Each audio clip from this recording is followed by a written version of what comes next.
Dans cette vidéo, nous allons vous expliquer les réglages de base du lave-vaisselle. Donc, il y aura 5 étapes.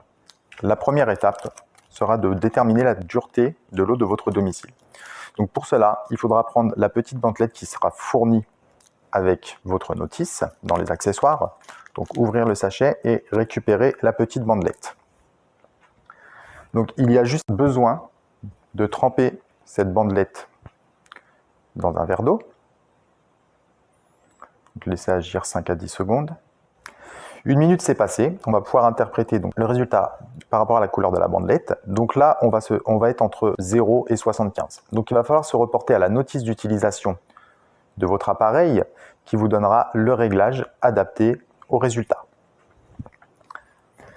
La deuxième étape va consister à régler le degré pH sur votre appareil par rapport au résultat de la bandelette afin d'optimiser les qualités de lavage. Un mauvais réglage peut provoquer des traces de calcaire ou des mauvaises qualités de lavage. Donc le paramétrage va se faire de cette façon. Il suffit d'appuyer simultanément sur le bouton on-off ainsi que sur demi-charge. Donc le paramètre d'usine sera réglé sur H2. Donc il faudra se reporter à la notice pour voir à quoi correspond le paramétrage H2. Pour modifier ce réglage, il y aura simplement besoin d'appuyer sur départ différé jusqu'à sélectionner la valeur souhaitée et appuyer sur départ pour enregistrer ce paramètre. La troisième étape va consister à remplir le pot à sel. Donc, il va falloir ouvrir la porte du lave-vaisselle, retirer le panier inférieur, desserrer l'écrou du pot à sel, donc prendre l'entonnoir qui va être fourni avec les accessoires de l'appareil, placer l'entonnoir dans le pot à sel, puis il faudra verser simultanément 1 kg de sel et 1 litre d'eau lors du premier remplissage. Les fois suivantes, il y aura simplement besoin de verser le sel. L'eau sera juste à mettre lors de la première utilisation. Puis, pensez à bien refermer le pot à sel. Et surtout, à bien bloquer le bouchon.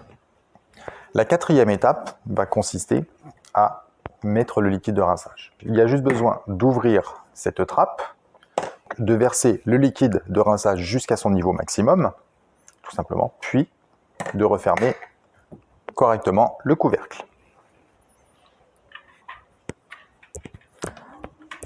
Puis vous pouvez remettre en place le panier inférieur. La cinquième étape consiste à régler le débit du liquide de rinçage. Pourquoi cette étape est très importante? Le liquide de rinçage a deux fonctions. La première est de rincer la vaisselle, la seconde est d'optimiser le séchage. Alors, la méthode de réglage pour le liquide de rinçage, il suffit de maintenir le bouton on-off et le bouton dual zone. L2 apparaît. L2 étant le réglage d'usine, il suffit juste d'appuyer sur le bouton départ différé pour modifier le réglage. Donc d'abord faire un essai sur L3 et voir si la qualité de séchage est satisfaisante. Si la qualité de séchage n'est pas satisfaisante sur L3, vous pouvez augmenter jusqu'à L4. Puis il suffit d'appuyer sur le bouton départ pause pour enregistrer le réglage. Pour conclure, dans cette vidéo, je vous ai expliqué comment régler les paramètres de votre lave-vaisselle LG afin d'optimiser les qualités de lavage et de séchage. Toutefois, il est à noter que ces réglages ne seront pas à faire dans le cas de l'utilisation de pastilles tout en 1 ou 3 en 1 où le sel et le liquide de rinçage est déjà compris dans les pastilles.